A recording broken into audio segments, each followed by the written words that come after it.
Aloha campers! Welcome to our stage presence workshop for Slay Lake City 2021.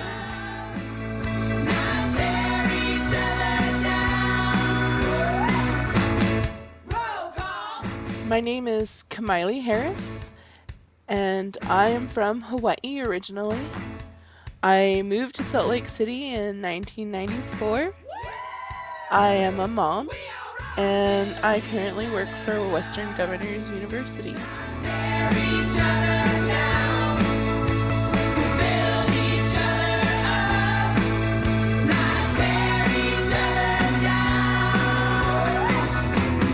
I first got introduced to rock camp through KRCL, and then my kids attended. That's my Lucy on drums, and Tripp on the far left played keys, and that's my Max in the center there on vocals. What I loved is the empowerment, the camaraderie, the skills training, and self-confidence. I saw such a change in their demeanor, and the empowerment it was so exuding it affected me as well. So when I found out that Rock Camp was doing a fundraiser that moms could and other women could join and do exactly like they had done at youth camp, we formed bands, we wrote original songs, and it was just the best time in my life. I really felt like a rock star. But through this whole experience, the biggest effect on me was what I saw come over my children. This is my little one in the front rocking out to my singing. It was so impactful that I went back the next year. I joined rock camp again, had another wonderful, stellar time, and I even brought my sister, and she had the empowering moment that I did as well. I was so glad to be able to attend Slay Lake City 2020. It was February in the beginning of the year that would bring the pandemic. So now this year in 2021, we're all at home, but we will still have a wonderful experience. And through this workshop, I know that you will have the courage and confidence to perform on stage and provide you with that rewarding experience that I had for so many years. My first tip for you is to practice. The more that you and your band practice together, the more in sync you can be. It's about muscle memory, really. Also, when you spend time in the studio, you come up with ideas to change your tune, to do some elaborate things and creative things, and then you really get to dial it down to what you actually are going to perform that day. I want to prepare you that even though you do practice, you can make mistakes. But what they told us, and I completely believe and understand now, is that even though you're making a mistake on stage, nobody has ever heard your song before. So if you just play it off, they'll think it's a part of the song. And that's actually happened to me before. But you can come back from it easy, even if you miss a note or a beat. Resync yourself with your bandmates by making eye contact and rhythm with one another. And also, I do have a hint for you. If you find that the melody of your song is kind of flat or monotone sounding, Sophia taught me about the third note. And Sophia is our guitar instructor for rock camp. And she taught me about the third note. And basically, if you look over your song and all your notes, so say you have your intro, it starts out on E. If you add one note down, C, and one note up, G, this is considered a third note. And so you'll find that when you play the third notes for all of your song, it's going to give it more depth and melody and rhythm that your band will be creating this wonderful song for your vocalist that can choose the range of the song.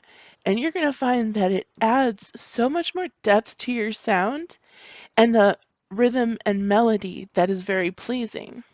So chat with your teacher next time you're in instrument lesson and let him know that you're interested in finding out more about the third note to see how it can incorporate with your own band song.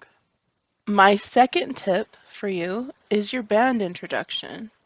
You want to introduce each member of the band and the instrument that they're going to play, and then you want to give them a few moments for their solo statement.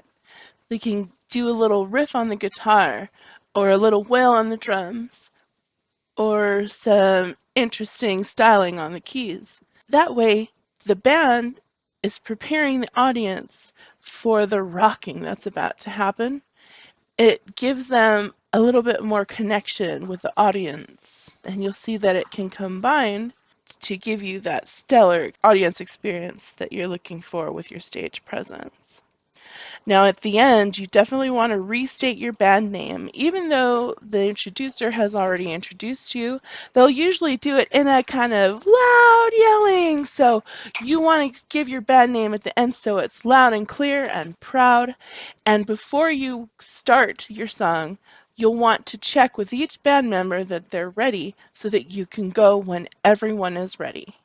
Now, when we started our songs, we usually started out with the drummer because they would do a nice tapping beat to get us all prepared. And making sure that everybody is ready when you go will ensure that when your song starts, you're all on key and on point with one another. My third tip for you today is engaging the audience. You want to engage your audience by a simple point.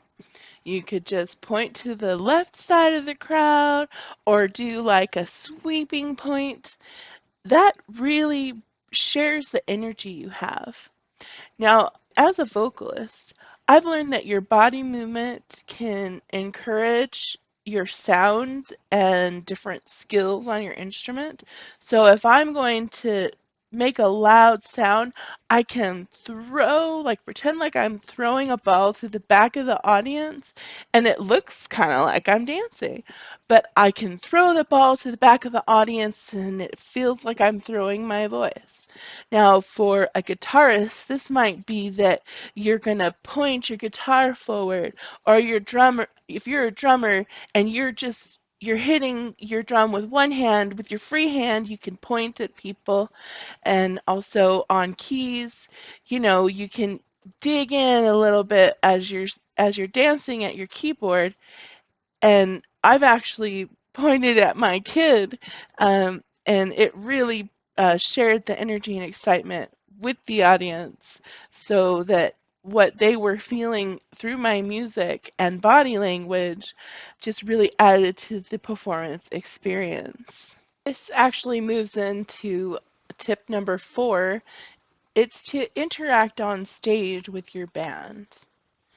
You want to interact with one another because the audience is going to share that excitement and energy, and it's really going to convey and come through in your music as well. And you'll find that you're united as a whole crowd and band. It really is a magical experience. And the rock camp crowds are always amazing. They are really excellent audience members, and I just love to take advantage of that while I have it. Tip number 5, let's talk about the mic. Now, whether you're holding it in your hand or keeping it on the stand, you want to sing into the microphone. Like, if you'll notice, if you hold it too close to the tip, it's going to sound muffled. So you kind of want to hold it in the center of the stick part of the microphone. And it also gives you a good grip so that you don't accidentally drop it, because we do not drop mics in rock camp. And another thing is you want to sing into the very tip of the microphone, and you don't want to push it up against your lips because you're going to sound muffled. You want to keep it a good short distance away that you don't have to make your voice too loud in order for the audience to hear you. But decide what you want to do with the microphone. Sometimes they're not so easy to get on and off, and it could cause problems for you in your song. So I would advise that you decide whether you're holding it or keeping it on the cradle, and this is a part of your band setup. So in between each band, you are going to be doing your sound checks, you're going to be setting up your microphone, and you want to make sure that you're kind of singing into the microphone where your neck is erect. If you're singing down, you're not going to be able to look at the audience. You would much prefer to look up. So keep that in mind when you're positioning your microphone on the stand. And you don't want to hold the stand itself too much because the equipment could fail and you can lose your microphone. Number 6, movement. A friend of mine from my last band, Velvet Cherry, she taught me to own the stage, that this is your space to own. Of course, you're sharing it with your bandmates, but you want to take up space, like we say at rock camp, and really come into your power and feel your power as a musician who is currently performing to an audience on stage. You are really the center of attention, and your movements will share the energy of the song and entertain your audience. And my final tip for you today, tip 7, your big finish. You want to have a plan. Are you going to end on the drummer? Or are you going to end altogether? Are you going to wail away and then end? Either way, I have a plan. And 2, wait for your applause because it will come. I promise you. And finally, take your bow. Take several bows. I'm a fan of the bow individually and then get together with your bandmates and then bow together. But make it your own. And by doing so, you've just put on your best performance. All right, campers, here's the recap. You want to 1, practice. 2, have your band introductions. 3, engage the audience. 4, interact on stage. 5, follow these mic tips. And 6, make some movement and own your space. And finally, plan your big finish. Thank you so much for joining our stage presence workshop today. And remember, you are amazing. It's true. And until next time, keep building each other up.